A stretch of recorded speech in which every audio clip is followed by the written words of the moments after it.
ইমাম শাফিঈ রাহমাতুল্লাহি আলাইহি বলেছেন যে আল্লাহ রাব্বুল ইজ্জত যদি কোরআনে পাকে সূরা আসরের অতিরিক্ত আর কোনো একটা আয়াতও নাজিল না করতেন, তবুও মানব জাতির হিদায়াতের জন্য সূরা আসর একাই যথেষ্ট ছিল। সূরা আসর সম্পর্কে লম্বা আলোচনা উলামায়ে কেরাম করেছেন, মুফাসসিররা করেছেন।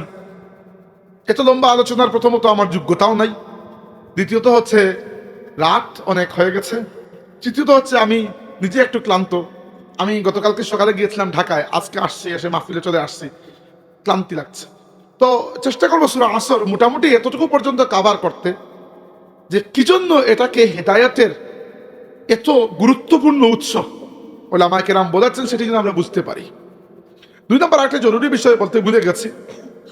উলামায়ে কেরাম তো পরের কথা, আমরা জানি যে আল্লাহর রাসূলের সাহাবীদের মধ্যে কিছু সাহাবীর অভ্যাস ছিল, একে অন্যের সাথে সাক্ষাৎ হলে তারা একে অন্যকে সূরা আসর এটা তিলাওয়াত করে শুনিয়ে দিতেন। কারণ কি?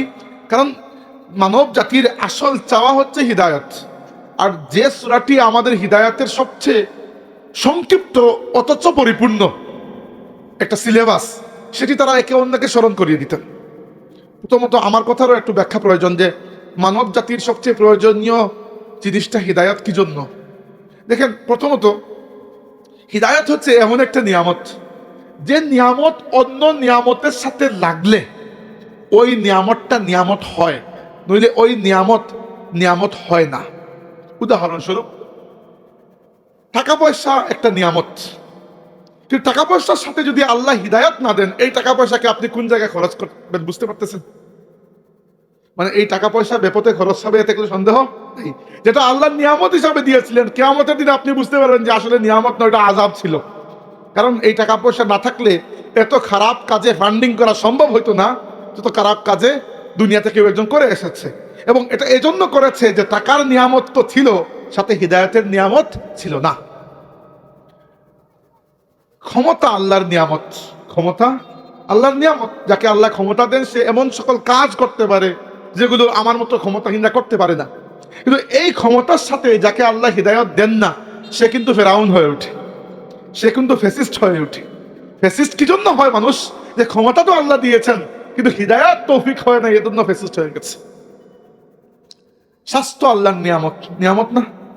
কিন্তু কারো কারো স্বাস্থ্য আছে, মানে শারীরিক গঠন, শরীরের রোগ প্রতিরোধ ক্ষমতা থেকে শুরু করে শারীরিক সৌন্দর্য, এভরিথিং খুবই ভালো, কিন্তু আল্লাহ তাকে হিদায়াত দেন নাই। সে কি হবে? ব্যস্তাকে সিনেমার নায়ক হবে এবং প্রচুর গুনাহ নিয়ে আল্লাহর সামনে দাঁড়াবে। তাইলে দেখা গেল এই সৌন্দর্য, এই স্বাস্থ্য নিয়ামত না হয়ে বরং আযাবের একটা ওসিলা হয়ে গেছে। তার মানে বোঝা যায় যে যে কোনো নিয়ামত তখন নিয়ামত হবে যখন এর সাথে হিদায়াত থাকবে। আচ্ছা, এটা সবাই স্বীকার করবে যে আওলাদ আল্লাহর একটা নিয়ামত। আপনাকে আল্লাহ আওলাদ দিয়েছেন, কিন্তু সাথে হিদায়াত দেন নাই। এই আওলাদ আপনার জন্য মহা মাথা ব্যথার কারণ হয়ে দাঁড়াবে, দাঁড়াবে না? তো এভাবে হিদায়াত হচ্ছে সবচেয়ে বড় নিয়ামত, কারণ অন্য নিয়ামত তখন নিয়ামত হয় যখন এর সাথে হিদায়াত যুক্ত হয়। বুঝতে পেরেছেন? উদাহরণ দিচ্ছি, ম্যাথমেটিক্স ধরেন, প্রত্যেকটা শূন্য শূন্য শূন্য শূন্য আপনি বসিয়ে রাখলেন, সাথে একটা এক যদি বাম পাশে জুড়ে দেন, তাহলে প্রত্যেকটা শূন্য তার ভ্যালু পেয়ে গেল। আর এক সরিয়ে দিলে ওটা শূন্য ছিল, শূন্যই থেকে যাবে। তাই টাকা পয়সা নিয়ামত কিনা এটা নির্ভর করবে টাকা দিয়ে আপনি কি করছেন, এর উপর পরে বোঝা যাবে যে নিয়ামত ছিল কি আযাব ছিল। কুলতুবী সাহেব কিবলা রাহমাতুল্লাহ আলাইহি প্রায় একটা কথা বলতেন যে আল্লাহর নিয়ামত আর আল্লাহর আযাব আলাদা কিছু নয়, সেম জিনিস। আল্লাহ খুশি হয়ে ওইটা দিলে ওইটা নিয়ামত হয়ে যায়, আল্লাহ রাগ করে ওইটা দিলে আযাব হয়ে যায়। উদাহরণস্বরূপ বৃষ্টি, বৃষ্টি আল্লাহর নিয়ামত, আমরা সবাই জানি, কুরআন শরীফে আল্লাহ বারবার বলেছেন। আচ্ছা, আল্লাহ যদি রাগ করে ওই বৃষ্টি দেন, ওই বৃষ্টিতে আপনার বন্যা হবে এবং বন্যায় আপনার ফসল নষ্ট হবে, মানুষের ঘর বাড়ি, ক্ষেত খামার, পশু এবং মানুষের প্রাণও বিসর্জিত হয় এই বন্যার মধ্যে। তাইলে পানি নিয়ামতও হতে পারে, আবার একই পানিকে আল্লাহ পাক আযাবও বানাইতে পারেন।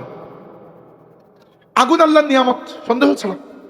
আগুন দিয়ে মানব জাতি কত কাজ করেছে, আমরা রান্না শিখেছি। আগুন একটা এনার্জি, তাই না? কিন্তু এই আগুন যখন নিয়ন্ত্রণের বাইরে চলে যায়, এটা মহা আযাব হয়ে যায়। তো এজন্য আমাদেরকে আল্লাহ তাবারাকা ওয়া তাআলা শিখিয়ে দিয়েছেন যে প্রত্যেক দিনে একবার নয়, প্রত্যেক নামাজে একবার নয়, প্রত্যেক ওয়াক্তে একবার নয়, প্রত্যেক রাকাতে তোমরা আমার কাছে হিদায়াত চাও। প্রত্যেক রাকাতে হিদায়াত চাও, অন্য কিছু না চাইলেও হবে, কমসে কম হিদায়াত চাও। এজন্য আমরা সূরা ফাতিহা, যাকে কোরআন শরীফের সর্বশ্রেষ্ঠ দোয়া বলা হয়, আল্লাহ নবী বলেছেন কোরআনের সর্বশ্রেষ্ঠ সূরাও সূরা ফাতিহা, আর আফদালুদ দুআই আলহামদুলিল্লাহ, শ্রেষ্ঠ দোয়া হচ্ছে আলহামদুলিল্লাহ। কিন্তু এই সূরা ফাতিহার মধ্যে আসলে দোয়া শুধুমাত্র একটাই দোয়া, কোনো দোয়া নাই। দোয়াটা কি? ইহদিনাস সিরাতাল মুস্তাকিম। ইহদিনা, আমাদেরকে হিদায়াত দান করো, ইহদিনা, আমাদেরকে হিদায়াত দান করো, আস-সিরাতাল মুস্তাকিম, সরল সঠিক পথে।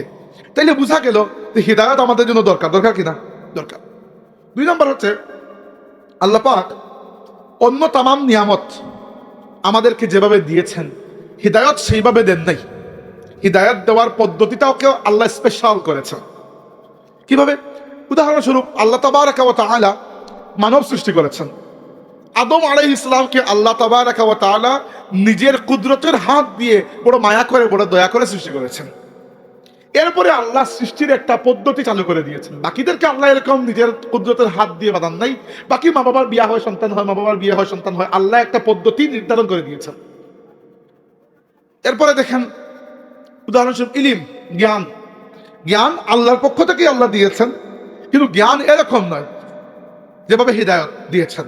জ্ঞানকে একসাথে আমাদের বাবা আদম আলাইহিস ইসলামের মধ্যে আল্লাহ রেখে দিয়েছেন। ও আল্লামা আদম আল আসমাআ কুল্লাহা, আদমকে আল্লাহ তাবারাকা ওয়া তাআলা তার পুরো সৃষ্টির সব কিছুর নাম শিক্ষা দিয়ে দিয়েছেন। হ্যাঁ, আদমের সন্তানরা যখন যতটুকু দরকার হয়েছে ততটুকু ইলম আবিষ্কার করেছে, কিন্তু করেছে কোন জায়গা থেকে? হাওয়া থেকে নয়। তাদের বাবা আদমকে যে আল্লাহ ইলম দিয়েছেন, ওই ইলম থেকেই আদম সন্তান সময়ে সময়ে ইলমকে হাসিল করেছে।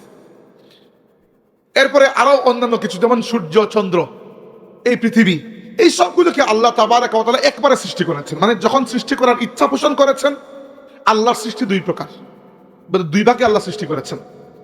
আদম আলাইহিস সালাম এবং সামান্য আরো কিছু সৃষ্টি আছে, যেমন আল্লাহর আরশ, এরকম মাত্র হাতে গোনা 2, 3, 4টা সৃষ্টি আছে, যেগুলোকে আল্লাহ তাবারাকা ওয়া তাআলা নিজের কুদরতের হাত দিয়ে নিজে সৃষ্টি করেছেন। আর বাকি সমস্ত সৃষ্টি করেছেন আল্লাহ একটা পদ্ধতির মধ্যে। এটা কি? কোরআন শরীফে এসেছে, ইন্নামা আমরুহু ইযা আরাদা শাইআন আন ইয়াকুলা লাহু কুন ফায়াকুন। আল্লাহর কাজের নিয়ম হচ্ছে, আল্লাহ যখন কোনো কাজ করার ইচ্ছা পোষণ করেন, আল্লাহ বলেন হ, আর এটা হয়ে যায়। তাইলে মাত্র কয়েকটা সৃষ্টিকে আল্লাহ পাক একটু স্পেশাল করে সৃষ্টি করেছেন, আর বাকি সবার ক্ষেত্রে বলেছেন কুন, হয়ে গেছে, ফায়াকুন। একমাত্র হিদায়াত এমন একটা নিয়ামত যেটাকে আল্লাহ পাক এরকম হুট করে দিয়ে দেন নাই, বরং আদম আলাইহিস ইসলামকে দুনিয়াতে দেওয়ার সময় আল্লাহ পাক বলে দিয়েছেন, فَإِمَّا يَأْتِيَنَّكُم مِّنِّي هُدًى فَمَن تَبِعَ هُدَايَ فَلَا خَوْفٌ عَلَيْهِمْ وَلَا هُمْ يَحْزَنُونَ। আদম, অনন্তর আমার পক্ষ থেকে তোমার বাচ্চাদের জন্য হিদায়াত যাবে দুনিয়াতে। তোমার সন্তানদের মধ্যে যারা ওই হিদায়াতকে কবুল করবে, তাদের কোনো ভয় থাকবে না, কোনো দুশ্চিন্তাও থাকবে না। এবার হিদায়াত দেওয়ার পদ্ধতি কি জানেন? হিদায়াতকে আল্লাহ আমাদেরকে ডিরেক্টলি দেন নাই। কারণ কি? না, আল্লাহর পক্ষ থেকে সরাসরি আসা কোনো জিনিসকে রিসিভ করার ক্ষমতা আমাদের নাই।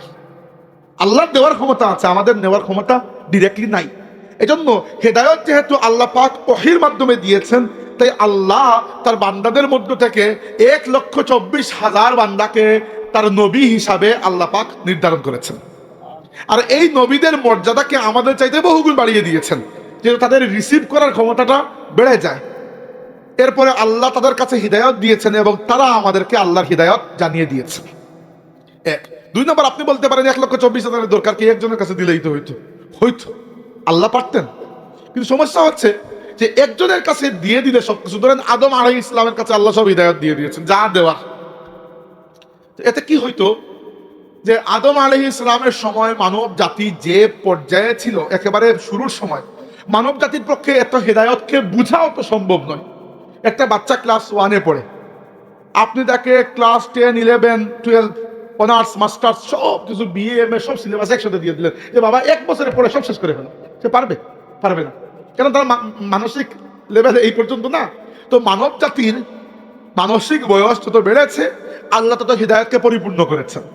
আর 1,24,000 নবী পাঠানোর পরে যখন আল্লাহ পাক বুঝতে পেরেছেন, মানে আল্লাহ পাক তো জানেন সবকিছু, যে তার বান্দার লেভেল কতটুকু, যখন আল্লাহ পাক দেখেছেন যে তার বান্দা এই লেভেল পর্যন্ত পৌঁছে গেছে যে সে পরিপূর্ণ হেদায়েতকে এখন বুঝতে পারবে, আমল করতে পারবে, তখন আল্লাহ রব্বুল আলামিন নবুয়তের এই যে সিলসিলা 1,24,000 নবীর সিলসিলাকে সমাপ্ত করার ইচ্ছা করেছেন।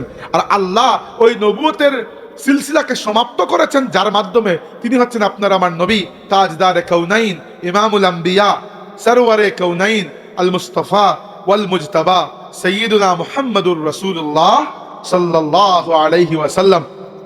তো আমাদের নবী সাল্লাল্লাহু আলাইহি ওয়াসাল্লাম শেষ নবী, এটা একটা আকীদার বিষয়।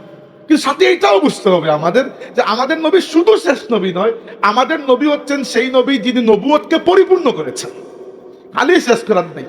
শেষ তো একটা জিনিস, এই টেবিল এখান থেকে শুরু হয়েছে, এখান থেকে শেষ হয়ে গেছে, এটা কোনো আসলে মর্যাদার বিষয় নয়। হ্যাঁ, এটা সত্য কথা যে আমাদের নবী শেষ নবী, কিন্তু আমাদের নবীর মর্যাদা হচ্ছে এই কথার মধ্যে যে আমাদের নবী আল্লাহর হিদায়াতকে তামাম ও কামাল পরিপূর্ণ এবং সুসম্পন্ন করে দিয়েছেন। এবার পরিপূর্ণ আর সুসম্পন্ন করার পরে নবী দুনিয়া থেকে বিদায় নিয়েছেন। বিদায় নেওয়ার সময় এখন দেখেন, এতদিন পর্যন্ত দুনিয়াতে একজনের পরে আরেকজন নবী আসছেন। তো কেউ যদি পথভ্রষ্ট হয়েও যায়, টেনশন নাই, নবী তো আরেকজন চলে আসবেন, উনি হেদায়েত দিয়ে দেবেন। এখন সমস্যা কিয়ামত পর্যন্ত আর কোনো নবী আসবেন না। এজন্য আল্লাহর রাসূলের জন্য জরুরি ছিল আমাদের জন্য তার খলিফা রেখে যাওয়া। কিন্তু আল্লাহর রাসূল মানুষের মধ্যে কাউকে তার খলিফা বানিয়ে যান নাই। আপনি বলবেন কিভাবে? আল্লাহর রাসূলের পরে আবু বকর সিদ্দিক রাদিয়াল্লাহু আনহু খলিফা ছিলেন না? আবু বকর রাদিয়াল্লাহু আনহুকে রাসূলুল্লাহ সাল্লাল্লাহু আলাইহি ওয়াসাল্লাম খলিফা বানান নাই, আবু বকর রাদিয়াল্লাহু আনহুকে মুসলমানরা খলিফা বানিয়েছে। রাসূল সাল্লাল্লাহু আলাইহি ওয়াসাল্লাম কোনো মানুষকে তার খলিফা বানান নাই। কি জন্য? কারণ হচ্ছে যাকেই তিনি খলিফা বানান না কেন মানুষের মধ্যে, তিনি তো আর কিয়ামত পর্যন্ত বেঁচে থাকবেন না, দুনিয়া থেকে তো যেতে হবে। এখন মানুষকে বানাইলেন, কোনো মানুষ তো দুনিয়াতে কিয়ামত পর্যন্ত থাকবে না। তাই রাসূল সাল্লাল্লাহু আলাইহি ওয়াসাল্লাম উম্মতের নেতৃত্ব দেওয়ার যে সেক্টর, যে ভাগ, ওইটা মুসলমানদের হাতে ছেড়ে দিয়েছেন। যে আমি, আল্লাহ নবী এরকম নিজে বলেছেন যে আমি জানি আল্লাহ আমার উম্মতকে কখনো বাতিল কোনো কিছুর উপর একমত করবেন না, আমার উম্মত যেটাকে হক হিসাবে ধরে নেবে আল্লাহ পাক রব্বুল আলামিন ওটার সাথে থাকবেন। তো আল্লাহর রাসূলের বিশ্বাস আছে যে আমার সাহাবীদেরকে আমি যে তরবিয়ত দিয়েছি এটা এত সহজে ধ্বংস হওয়ার মতো নয়। কিন্তু হ্যাঁ, হিদায়াতের ক্ষেত্রে উম্মতের রাজনৈতিক নেতৃত্ব এক বিষয়, কিন্তু রুহানি একটা বিষয় আছে। এখন দেখেন, আল্লাহর রাসূলের পরে খলিফা হইলেন আবু বকর রাদিয়াল্লাহু আনহু। রুহানি দিক থেকে বলেন আর রাজনৈতিক দিক থেকে বলেন, সব দিক থেকে তিনি পারফেক্ট। উমর ইবনে খাত্তাব রাদিয়াল্লাহু পারফেক্ট, কিন্তু আজকের যুগের নেতৃবৃন্দ তো এত পারফেক্ট না, তাই না? কিয়ামতের আগে অবস্থা হয়তো আরো ভয়াবহ হয়ে যাবে, আরো দুর্নীতিবাজ আলতু ফালতু নেতা নেত্রী আসবে, তাই না? তো দুনিয়াতে মুসলিম নেতৃবৃন্দের দিকে তাকিয়ে দেখুন, পৃথিবীতে 57টা না 56টা মুসলিম প্রধান রাষ্ট্র আছে, তাই না? প্রত্যেক রাষ্ট্রে সেনাবাহিনী আছে, রাষ্ট্রপ্রধানও আছে, এবং আরব রাষ্ট্রগুলোর প্রচুর টাকা পয়সাও আছে না? তেল বিক্রি করার টাকা, এই সব কিছু। এই পৃথিবীতে 800 কোটি মানুষের মধ্যে প্রায় 200 কোটি মানুষ মুসলমান। 200 কোটি মানে পৃথিবীর 5 ভাগের 1 ভাগ মানুষ মুসলমান। তো এত পাওয়ার নিয়ে, এত ক্ষমতা, এত জনগণ নিয়ে ফিলিস্তিনের মুসলমানদের উপর নির্যাতনকে আমরা বন্ধ করতে পারছি? বুঝতে পারছেন মুসলিম নেতাদের অবস্থা কোন জায়গায় গিয়ে ঠেকছে? এই অবস্থা। এবার উম্মতের রাজনৈতিক নেতৃত্ব ভিন্ন বিষয়। হ্যাঁ, আবু বকর রাদিয়াল্লাহু আনহুর হাতে যখন ছিল তখন ভিন্ন না, তখন সবই এক বিষয়। মানে আবু বকর রাদিয়াল্লাহু আনহু বা ওমর ইবনে খাত্তাব রাদিয়াল্লাহু আনহু বা আমাদের খুলাফায়ে রাশিদার সমস্ত 4 খলিফাই, এরা যখন খলিফা ছিলেন, এরা খলিফা, এরাই বিচারপতি, এরাই মুফতি, এরাই মুআল্লিম, এরাই পীর মুর্শিদ, মানে সবকিছু এরাই। কারণ কি? এই যোগ্যতা এদের ছিল, আল্লাহর নবীর তরবিয়ত এদের কাছে ছিল। আজকের যুগের এদের মধ্যে তো এরকম না। তাই আল্লাহর রাসূল খুব ভালো করে জানতেন যে আমার সাহাবীরা যে লেভেলের হবে, পরবর্তী উম্মত তো ওই লেভেলের হবে না। তাইলে রুহানি দিকে উম্মতকে পথ দেখানোর জন্য আমাকে তো অন্য কোনো খলিফা রেখে যাইতে হবে।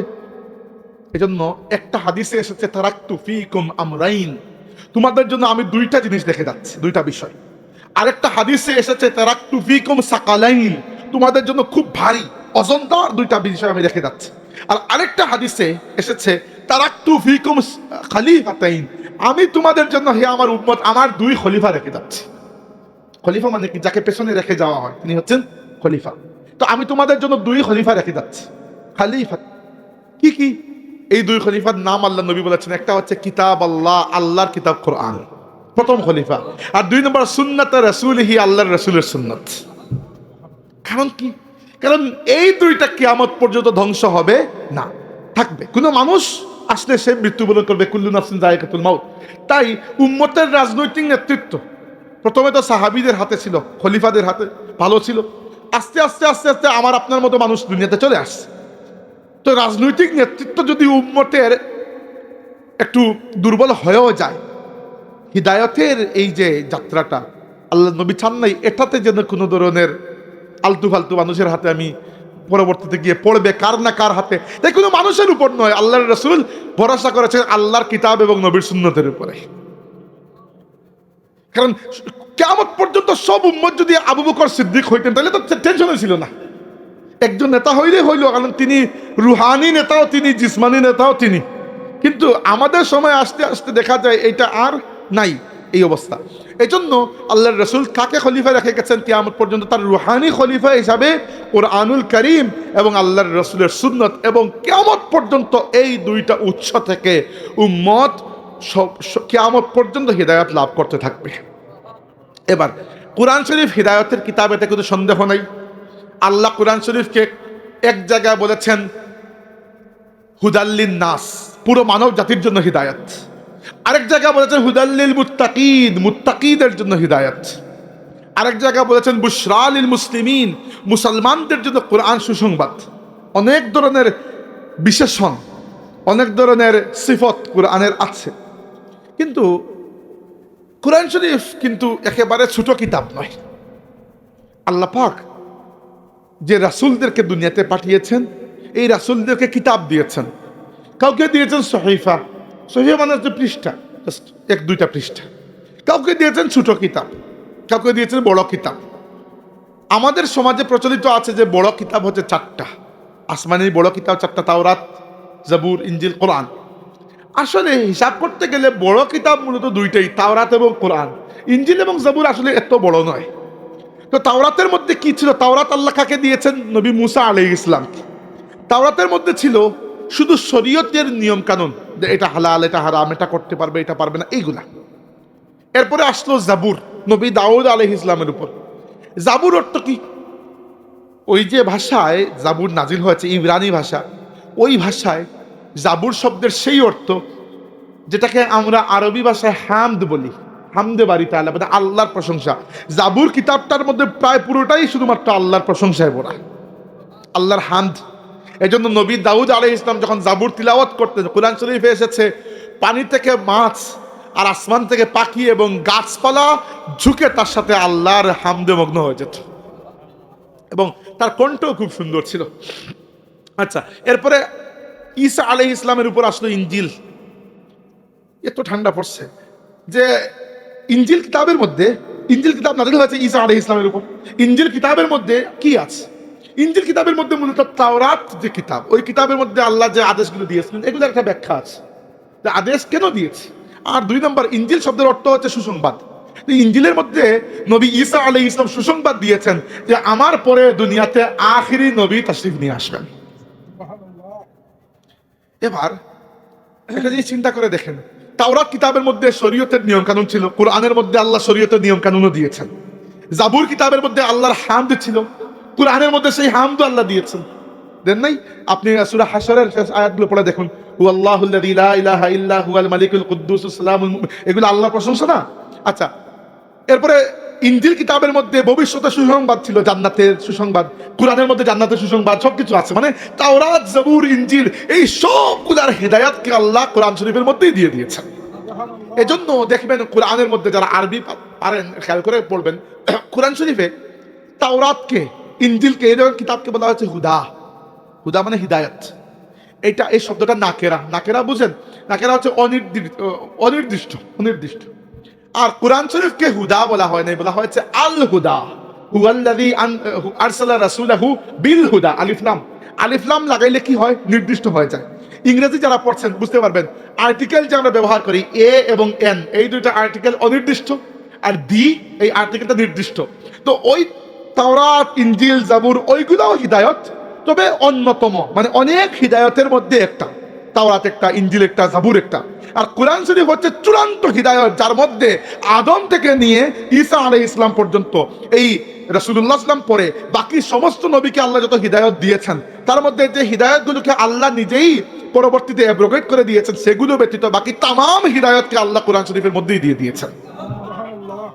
আর সেই কোরআন শরীফের লেংথ তো কম নয়, বিশাল কিতাব, তাই না? তো পুরো কোরআন শরীফ পড়ে হিদায়ত তালাশ করা সাধারণ মানুষের জন্য একটু কষ্টকর হয়ে যায়। মানুষ হয়তো চিন্তা করবে যে যদি একটা সূচিপত্র থাকতো যে কোরআন শরীফের সাবজেক্ট কি কি আলোচনা হয়েছে, সুবিধা হইতো না? আমি কি করতাম, ঢাকায় থাকার সময় যখন ইউনিভার্সিটিতে পড়তাম, তখন মিশরে যাওয়ার পরও বোধব্যাস আমার আছে, মাঝে মাঝে লাইব্রেরিতে যেতাম, দাঁড়ায় দাঁড়ায় একটা বই নিতাম, বইয়ের সূচিপত্র পড়ে চলে আসতাম। কারণ সূচিপত্র পড়লে দেখা যায় ওই বইয়ের মধ্যে ধরেন 14টা চ্যাপ্টার আছে, এর মধ্যে 12টা চ্যাপ্টার আমার জানা আছে কি লিখছে, 2টা চ্যাপ্টার জানা নাই, 2টা চ্যাপ্টারের জন্য পুরো একটা বই কিনবো বাদ দাও।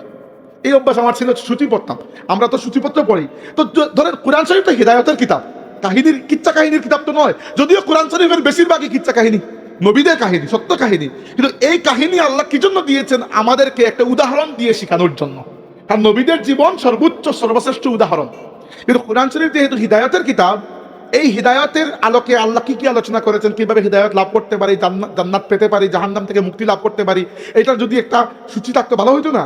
উলামা কেরাম বলেছেন সূরা আসর হচ্ছে সেই সূচি। বুঝতে পারেন? সূরা আসর এখন এতক্ষণ ভূমিকা গেল, এখন আগামী 15-20 মিনিট হবে ওয়াজ, এরপরে শেষ। ভূমিকাটা আসল, ভূমিকা না বুঝলে ওয়াজ বুঝবেন না আসলে কি বলতে চাইতেছে। এখন সূরা আসরের মধ্যে কি আছে? সূরা আসর শুরু হয়েছে একটা কসম দিয়ে। কোরআন শরীফে আল্লাহ বহুবার কসম করেছে, মানে অসংখ্য গণিত জায়গায়, এবং এই কসমগুলা সাধারণত ওয়াও দিয়ে শুরু হয়, যেমন ওয়াল আসরি, আসরের কসম। এটা মাসলা মনে রাখবেন, আল্লাহ তার সৃষ্টির মধ্যে যে কোনো কিছুর নামে কসম করতে পারেন, কিন্তু মানুষ একমাত্র আল্লাহর নাম ব্যতীত অন্য কারো নামে কসম করতে পারে না। এটা সম্পূর্ণ হারাম এবং নিষিদ্ধ, মনে থাকবে।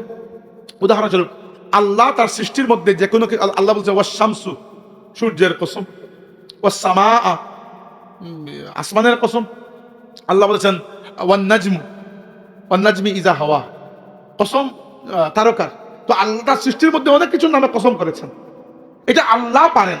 কিন্তু বান্দা আল্লাহ রাব্বুল আলামিনের নাম ছাড়া অন্য কোনো নামে কসম করা জায়েজ নেই, এটা সম্পূর্ণ হারাম। আল্লাহর রাসূল সাল্লাল্লাহু আলাইহি ওয়াসাল্লাম স্পষ্ট নিষেধ করেছেন। আপনি বলতে পারবেন যে আমি আল্লাহর কসম করে বলছি, এটা জায়েজ। অথবা আপনি আল্লাহর গুণবাচক কোনো নাম ধরে বলতে পারবেন যে আমি রহমানের কসম করে বলছি, এটাও জায়েজ, কারণ রহমান কে? আল্লাহ। অথবা আপনি বলতে পারবেন যে আমি আরশের মালিকের কসম করছি, এটাও জায়েজ, কারণ আরশের মালিক কে? আল্লাহ। যেমন ধরে আপনি বলতে পারবেন যে যিনি কোরআন নাজিল করেছেন তার কসম, একই কথা, আল্লাহ। এবার আল্লাহ রাব্বুল আলামিন কি বলেছেন? বলেছেন ওয়াল আসর, কসম আসর। আর আসরের কথা কি জন্য বলেছেন? আসর অর্থ কি? আসর অর্থ হচ্ছে যুগ। দেখেন, মানব জাতির জন্য শুধুমাত্র আমরা জানি আমাদের অতীতে কি হয়েছিল, মানে গতকালকে কি হয়েছিল, ভবিষ্যৎ আমাদের জানা নাই। 2 নম্বর, বর্তমান নামে আসলে কিছু নাই, কারণ বর্তমানটা এত দ্রুত পাস হয়ে অতীত হচ্ছে যে বর্তমানকে আপনি ধরে রাখতে পারবেন না, সময়কে ধরে রাখতে পারবেন না। তো আমি যদি বলি আমি এখন ওয়াজ করছি, এই কথা বলার সাথে সাথে এখনটা চলে গেছে, অলরেডি এখনটা অতীত হয়ে গেছে। কিন্তু আল্লাহর জন্য এরকম সময়ের কোনো সিস্টেম নাই। আল্লাহ সময়ের ঊর্ধ্বে, কারণ আল্লাহ সময়ের স্রষ্টা। এই জন্য আল্লাহ কসম করেছেন সময়ের। কারণ কি? মানব জাতির প্রত্যেকটা কাজ কোনো না কোনো সময়ের মধ্যেই সীমাবদ্ধ।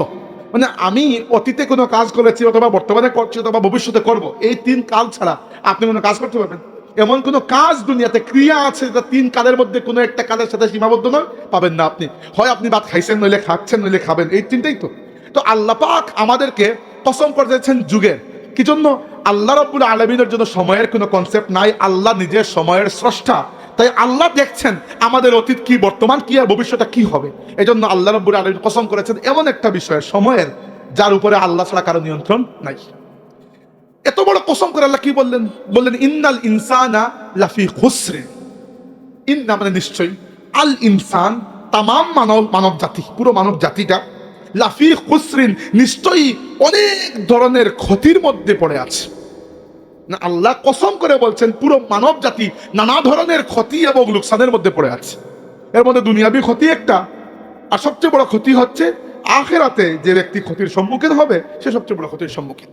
তাহলে দেখেন, এতটুকু পর্যন্ত বোঝার চেষ্টা করুন। আল্লাহ পাক কসম করে বলেছেন যে পুরো মানব জাতি নানান রকমের লোকসান এবং ক্ষতির মধ্যে পড়ে আছে। এবার আপনি বলবেন বাঁচবো কিভাবে? এটা তো জরুরি। আসল হিদায়াতটা হচ্ছে পরের আয়াতের মধ্যে। এটা আল্লাহ একটা স্টেটমেন্ট দিয়েছেন যে তোমরা নিশ্চয়ই ক্ষতির মধ্যে আছো, লোকসানের মধ্যে আছো। তবে হ্যাঁ, যার মধ্যে 4টা কোয়ালিটি থাকবে সে এই ক্ষতি থেকে মুক্ত। যার মধ্যে 4টা গুণ থাকবে সে এই মহা ক্ষতি, যার ব্যাপারে আল্লাহ কসম করে বলেছেন সেই ক্ষতি থেকে মুক্ত। কি কি? ইল্লা, তবে হ্যাঁ, তারা ব্যতীত আল্লাযীনা, যারা আমানু, ঈমান এনেছে, ওয়া আমিলুস সালিহাত, নেক আমল করেছে বা করে, ওয়া তাওয়াসাউ বিল হাক্কি, একে অন্যকে হকের কথা তালকিন করে, হকের দাওয়াত দেয়, ওয়া তাওয়াসাউ বিস সবর, একে অন্যকে সবরের তালকিন করে, মানে মিলেমিশে তারা সবর করে বা একে অন্যকে সবরের অনুপ্রেরণা দেয়। এই 4টা একটু ব্যাখ্যা করতে হয়। ঈমান আমল তোমার ব্যাখ্যা করবো না, এগুলো বুঝতেই পারছেন। পরের 2টা ব্যাখ্যা করবো যেহেতু সময় কম। আল্লাহ বলছেন তারা ক্ষতির মধ্যে নয় যারা ঈমান এনেছে বা ঈমান আনে। মনে রাখবেন ঈমান কি আসলে। ঈমানের মধ্যে একটা আছে, এটা সংক্ষিপ্ত, ঈমানের মুজমল, এটা যে বিস্তারিত ঈমানের মুফাসসাল। ঈমানের মুজমল বলে কালিমা তাইয়্যিবা বলেন। আমাদের ঈমানের মূল বিষয় 2টাই, একটা হচ্ছে লা ইলাহা ইল্লাল্লাহ, একটা হচ্ছে মুহাম্মাদুর রাসূলুল্লাহ, মানে আল্লাহর প্রতি ঈমান আর রাসূলুল্লাহর প্রতি ঈমান। এই 2টাই হচ্ছে ঈমানের একেবারে মুজমল বা একবারে সারমর্ম। তবে হ্যাঁ, বিস্তারিত ঈমানে মুফাসসাল, অর্থাৎ আমরা মূলত 6টা বিষয়কে বিশ্বাস করার মাধ্যমে ঈমানদার হয়েছে। আল্লাহর নবী বলেছেন, মানে ফেরেশতা জিবরাইল জিজ্ঞাসা করেছেন, ইয়া রাসূলুল্লাহ ঈমান কাকে বলে? আল্লাহ নবী জবাব দিয়েছেন, আল ঈমানু আন তুমিনা বিল্লাহি ওয়া মালাইকাতিহি ওয়া কুতুবিহি ওয়া রুসুলিহি ওয়াল ইয়াউমিল আখিরি ওয়া তুমিনা বিল কদরি। অর্থাৎ ঈমান হচ্ছে আল্লাহর প্রতি বিশ্বাস করা, আল্লাহকে বিশ্বাস করা, ফেরেশতাদেরকে বিশ্বাস করা, আসমানি কিতাবের উপর বিশ্বাস করা, সমস্ত নবী রাসূলের উপর বিশ্বাস করা, আখিরাতের উপর বিশ্বাস করা আর তাকদীরের উপর বিশ্বাস করা। এইগুলা মিলিয়ে মানুষের ঈমান হয়। তাহলে এই সবগুলোর উপর আমাদের ইয়াকিন আছে তো? এটা লম্বা কথা বলতে চাচ্ছি না। 2 নম্বর আছে আমল। আমল 2 প্রকার।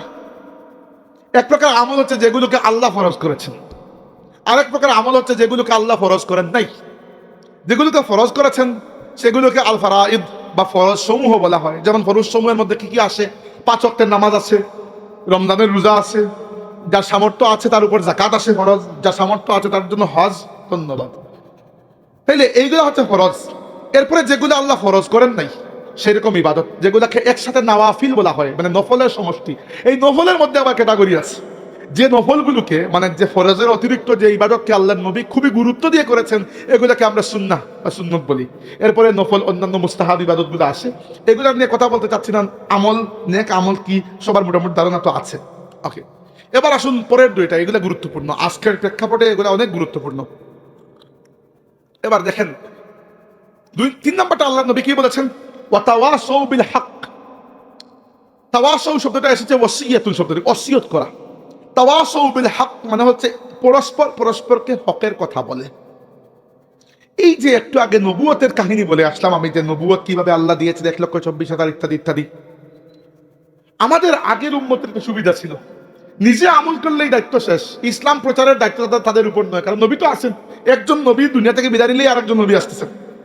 আমাদের নবী যেহেতু শেষ নবী, তাহলে আমাদের নবী দুনিয়া থেকে যাওয়ার পরে রাসূলুল্লাহ সাল্লাল্লাহু আলাইহি ওয়াসাল্লামের রিসালাতের পুরো দায়িত্ব সম্মিলিতভাবে আল্লাহ রাব্বুল আলামিন এবং আল্লাহর রাসূল উম্মতের কাঁধের উপর দিয়ে দিয়েছেন। কখন দিয়েছেন? বিদায় হজের খুতবার সময়। এবং কুরআন শরীফেও আল্লাহ এটাকে অ্যাপ্রুভ করেছেন। বিদায় হজের খুতবার সময় আল্লাহর রাসূল সাল্লাল্লাহু আলাইহি ওয়াসাল্লাম সাহাবীদেরকে তার পুরো দাওয়াতের মূল খুলাসা যেটা বলেছেন, বলে জিজ্ঞেস করেছেন, হে আমার সাহাবীরা, আলা হাল বাল্লাগতু, আমি কি আমার নবুয়তের দায়িত্ব যা কিছু তোমাদের কাছে পৌঁছানোর কথা আল্লাহর পক্ষ থেকে সব কি ঠিক মতো পৌঁছাইছি? সাহাবীরা এমনিতে আল্লাহর রাসূলের কথার জবাব দেন না, চুপ করে থাকেন আদবের জন্য। কিন্তু এই দিন জবাব দিয়েছেন, এমন জবাব দিয়েছেন যে জবাবের মতো জবাব আর হয় না। সাহাবীরা জবাব দিয়েছেন, ইন্না নাশহাদু আন্নাকা কাদ বাল্লাগতার রিসালাতা ওয়া আদাইতাল আমানাতা ওয়া নাসাহতাল উম্মাতা ওয়া কাশাফতাল গুম্মা। ইয়া রাসূলুল্লাহ, আমরা সাক্ষী দিচ্ছি, স্বীকার করছি যে আন্নাকা কাদ বাল্লাগতার রিসালাতা, আপনি রাসূল হিসাবে যত দায়িত্ব আমাদের কাছে পালন করার কথা, যা কিছু পৌঁছানোর কথা সব কিছু আমাদের কাছে পৌঁছে দিয়েছেন। ও আদাইতাল আমানাতা, আল্লাহর পক্ষ থেকে আপনি নবুয়তের যে আমানত নিয়ে এসেছিলেন সেটি আপনি আদায় করেছেন। ও নাসাহতাল উম্মাতা, আপনার উম্মতের ভালাই কল্যাণের জন্য যা কিছু করার দরকার আপনি সবই করেছেন। ও কাশাফতাল গুম্মা, দুনিয়া থেকে কুফরির অন্ধকারকে আপনি মিটিয়ে দিয়েছেন। এই কথা বলার পরে আল্লাহ নবী সাল্লাল্লাহু আলাইহি ওয়াসাল্লাম কি বললেন? বললেন, ফাল ইউবাল্লিগিশ শাহিদুল গায়বা, যদি সত্যি মনে করে থাকো যে আমি আমার দায়িত্ব ঠিকমতো পালন করেছি, এখন তো আমার যাওয়ার সময় চলে এসেছে। ফাল ইউবাল্লিগিশ শাহিদুল গায়বা, অতএব তোমরা যারা এখানে উপস্থিত আছো তারা আমার এই দিন, আমার এই নসিহত, আমার এই ইলম, আমার এই হিদায়ত, যা কিছু আমি আল্লাহর পক্ষ থেকে নিয়ে এসে তোমাদেরকে শিখিয়েছি, তোমাদের দায়িত্ব হচ্ছে তোমাদের পরবর্তী যারা এখানে উপস্থিত নাই, পরের জেনারেশনে আসবে দুনিয়াতে, এদের কাছে তোমরা আমার দিনকে পৌঁছায় দিও। দেখেন, আমরা কিন্তু আল্লাহ নবী আমাদেরকে একটা বাঁধনের মধ্যে বেঁধে ফেললেন, তাই না? একটা দায়িত্ব দিয়ে দিলেন। এরপরে কোরআন শরীফে আল্লাহ বলেছেন কুনতুম খায়রা উম্মাতিন উখরিজাত লিন-নাসি তা'মুরুনা বিল মা'রুফি ওয়া তানহাউনা আনিল মুনকারি ওয়া তু'মিনুনা বিল্লাহ। আল্লাহ বলেছেন কুনতুম খায়রা উম্মাতিন, হে মুহাম্মদ সাল্লাল্লাহু আলাইহি ওয়াসাল্লামের উম্মত, তোমরাই হচ্ছ দুনিয়ার মধ্যে শ্রেষ্ঠ জাতি। আল্লাহ বলতেছেন উখরিজাত লিন-নাস, তোমাদেরকে আল্লাহ রাব্বুল আলামিন বের করেছেন মানুষের জন্য। মানুষের মধ্য থেকে বের করেছেন এই কথা বলেন নাই, মানুষের জন্য তোমাদেরকে আল্লাহ নির্বাচন করেছেন। তোমাদের কাজ হচ্ছে তিনটা, তা'মুরুনা বিল মা'রুফ, তোমরা সৎ কাজের আদেশ দিবে, ওয়া তানহাউনা আনিল মুনকার, অসৎ কাজ থেকে মানুষকে নিষেধ করবে, বিরত রাখবে, ওয়া তু'মিনুনা বিল্লাহ, এবং তোমরা আল্লাহর প্রতি ঈমান আনবে। এটা আমাদের দায়িত্ব। এবার দেখেন, এটাই হচ্ছে তাওয়াসউ বিল হক।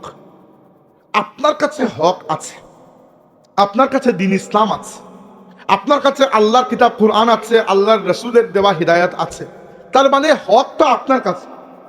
অন্য জাতির কাছে, অন্য ধর্মের মানুষের কাছে যে হক নাই, সেটা তো আপনি নিজেই বলতেছেন।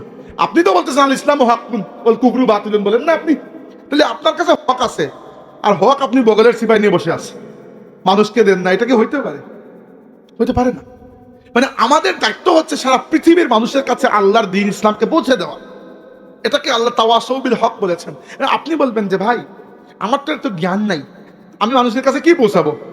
মনে রাখবেন, এইটা বহু সাহাবীর ব্যাপারেও এই অজুহাত থাকতে পারতো যে আমরা সবাই তো আর বড় বড় আলিম নই। আল্লাহর রাসূল আলিম হওয়ার শর্তই লাগান নাই, বলেছেন বাল্লিগু আন্নি ওয়ালাউ আয়াতান, আমার পক্ষ থেকে যদি একটা আয়াত, মানে আমার হিদায়াতের একটা বাণীও তোমরা জানো, সেটাও মানুষের কাছে পৌঁছে দেওয়া তোমাদের দায়িত্ব। এবং এটা কিন্তু সূরা আসরের মধ্যে আল্লাহ বলেছেন তাওয়াসাউ বিল হাক্কি, তোমরা সেই মানুষগুলো ক্ষতি থেকে মুক্ত যারা একে অন্যকে হকের কথা দাওয়াত দেয়। এবার আপনি হক বলতে বুঝবেন ইসলাম, আর ইসলাম বলতে বুঝবেন শুধুমাত্র নামাজ, রোজা, হজ, যাকাত। এরকম হলে তো আপনি ইসলামকে বুঝেন নাই।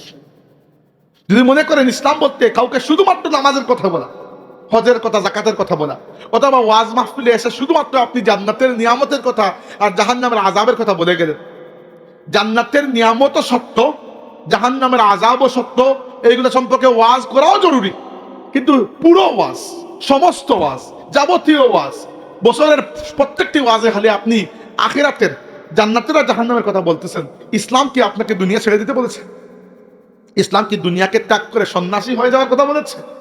দুনিয়ার জীবনের রিয়েল ইস্যু যেগুলো আছে, আসল প্রবলেম আমাদের সমাজের, যেগুলো আল্লাহ তার কিতাবের মধ্যে, আল্লাহ নবী তার সুন্নতের মধ্যে আমাদেরকে শিখিয়ে দিয়েছেন, অ্যাড্রেস করেছেন, সেইগুলোকে আমরা ছেড়েই দিচ্ছি। আর মনে হচ্ছে যে আমরা অলরেডি জান্নাতে একবার রেখে দিয়েছি, শুধু জান্নাতের হুর আর নিয়ামত আর এগুলোর কথা আলোচনা, আর নাহলে জাহান্নামের পিঠা, এগুলোর কথা আলোচনা। কিন্তু আমাদের সমাজেরও তো আরো কিছু জিনিস আছে যেগুলো ইসলাম দিয়ে আমাদেরকে ঠিক করতে হবে, অন্য কিছু দিয়ে ঠিক করার মতো নয়। উদাহরণস্বরূপ, আমাদের সমাজে সবচেয়ে বেশি যে জিনিসটা ছড়াছড়ি, দেখেন, আমি যদি আপনাকে জিজ্ঞেস করি আল্লাহর নবীর কয়েকটা সুন্নতের কথা আমাকে বলুন, একটা সুন্নতের নাম, আপনি প্রথমেই বলবেন দাড়ি, তারপরে বলবেন পাগড়ি, তারপরে বলবেন আতর, এগুলো তো বলবেন, তাই না? আচ্ছা, এইগুলাও সুন্নত, কিন্তু এগুলো আল্লাহর রাসূলের জীবনের বড় সুন্নত না। এগুলো সবই ছোট সুন্নতের তালিকা আসে। মানে ছোট সুন্নত এই জন্য নয় যে এগুলো দাম কম, বরং বড় আল্লাহর রাসূলের জীবনের সবচেয়ে বড় সুন্নত কি আপনি জানতে চান?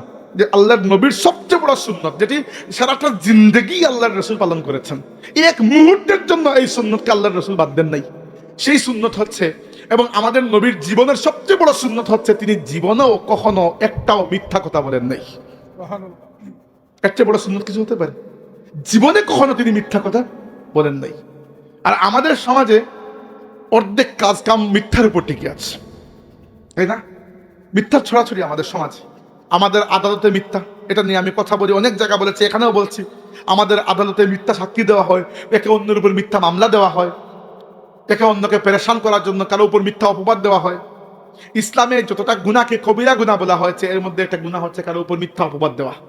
আমাদের সমাজে মানুষের গীবত করা হয়, এটা সবাই করে, মাশাআল্লাহ। গণমানুষের গীবত চলে আমাদের সমাজে। আচ্ছা, গীবত তো কবিরা গুনাহ, এর থেকে বড় গুনাহ, মানে কবিরা গুনার থেকে বড় গুনাহ হচ্ছে অপবাদ, বুহতান। আমাদের সমাজে ওটাও আছে। গীবত হচ্ছে ধরেন একজনের মধ্যে যে দুষ্টা আছে, সেই দোষ আপনি তার অনুপস্থিতিতে গিয়ে আর একজনকে বলে দিয়েছেন। দুষ্টা আছে তার মধ্যে, কিন্তু আপনি বলেছেন তার গয়ের হাজিরি, অনুপস্থিতির মধ্যে। এটা গীবত, এটা গুনাহ, কবিরা গুনাহ। কিন্তু আমাদের সমাজে কোনটা আছে? আমাদের সমাজে গীবত তো আছে, এর উপরেরটা আছে, এর উপরেরটা হচ্ছে বুহতান, অপবাদ। একজনের মধ্যে দোষ নাই, আপনি শুধু তাকে বেইজ্জত করার জন্য বানিয়ে বানিয়ে তার নামে গিয়ে আরেকজনের কাছে একটা কথা বলে দিচ্ছেন। আছে না আমাদের সমাজে? আছে। আমাদের রাজনীতিতেও আছে, আমাদের পরিবারের মধ্যেও আছে, আমাদের বিচার ব্যবস্থায়ও আছে, আমাদের কালচারের মধ্যেও আছে। মানে যেখানেই বসি না কেন আমরা, অপবাদ কিন্তু খুবই চলামান। এবং এই অপবাদগুলো কি করে? সামাজিক সম্পর্ক নষ্ট করে, প্রতিবেশীর সম্পর্ক নষ্ট করে, পরিবারে ভাইয়ের সাথে ভাইয়ের সম্পর্কটাও নষ্ট করে না আমাদের সমাজে? আছে। এরপরে দেখেন, আল্লাহ রাব্বুল আলামিন কুরআন শরীফে যতটা আইন কানুন একেবারে বিস্তারিত বলে দিয়েছেন। কিছু আছে আল্লাহ বিস্তারিত বলেন নাই, মানে মূলনীতি বলেছেন, বাকি আইনটা ছেড়ে দিয়েছেন, তার নবী আমাদেরকে ব্যাখ্যা করেছেন। কিছু আইন আছে যেগুলো আল্লাহ নিজে বিস্তারিত বলেছেন। এর মধ্যে একটা আইন হচ্ছে মিরাস, উত্তরাধিকারের সম্পত্তি। কিন্তু আমাদের সমাজে অনেক সময় এই কাহিনীগুলো আমি একেবারে ভুক্তভোগীদের কাছ থেকে শুনেছি, যে অনেক ভাই বাবা মারা যাওয়ার পরে তার বোনকে হক দেন নাই। আবার অনেক বোনও এরকম আছেন যিনি তার প্রাপ্য হক পাওয়ার পরেও অতিরিক্ত পাওয়ার আশায় ভাইয়ের নামে মিথ্যা মামলা করে দিয়েছেন। সমাজে দুইটাই আছে না? আছে। তো আপনার কি মনে হয়, আমাদের এই মুসলিম সমাজটা কি ইসলামের হেদায়েতের বাইরে নাকি? বা বাইরে রাখলে কি সব হবে? সেটা এই সমাজ কি ঠিক হবে? তো তাওয়াসাউ বিল হক, একে অন্যের কাছে হকের দাওয়াত দেওয়া। হকের দাওয়াত কি? হকের দাওয়াত হচ্ছে যেখানে অন্যায় দেখা সেখানে সেই অন্যায়ের প্রতিবাদ করা। যেখানে আপনি খারাপ দেখবেন সেই খারাপকে পরিবর্তন করে কিভাবে এই সমাজে ভালো নিয়ে আসা যায় সেটা চেষ্টা করা।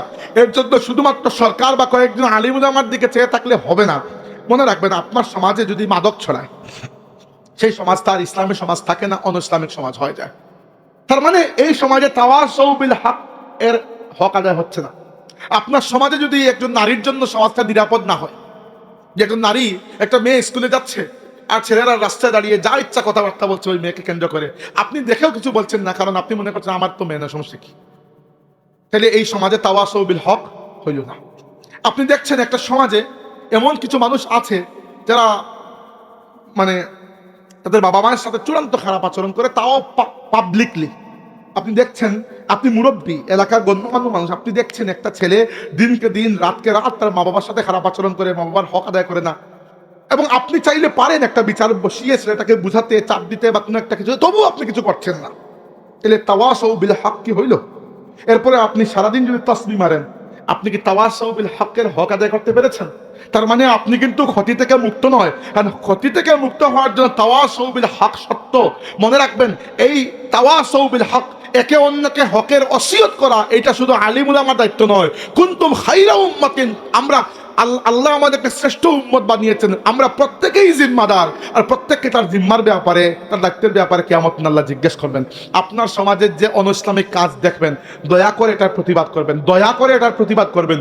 আপনার সমাজে যদি দেখেন কিছু যুবক নিয়মিত নামাজ বাদ দিচ্ছে, মানে মসজিদে নাই, জুমার দিনেও নাই, তাহলে আপনারা যুবকরা এই দায়িত্বটা নেন যে অত্যন্ত আদবের সাথে, ভদ্রতার সাথে চা খাইয়ে পাশে বসে ভাইয়ের মতো, বন্ধুর মতো ওই যুবকদেরকে বুঝান যে ভাই, নামাজ ফরজ, নামাজ না হলে অন্য কোনো ইবাদতের দিকে আল্লাহ তাকাবেন না, যে অন্য কোনো ইবাদত সে করছে কিনা, আপনি নামাজে আসুন। তাইলে বোঝা গেল আপনি তাওয়াসাউ বিল হকের দায়িত্ব পালন করেছেন।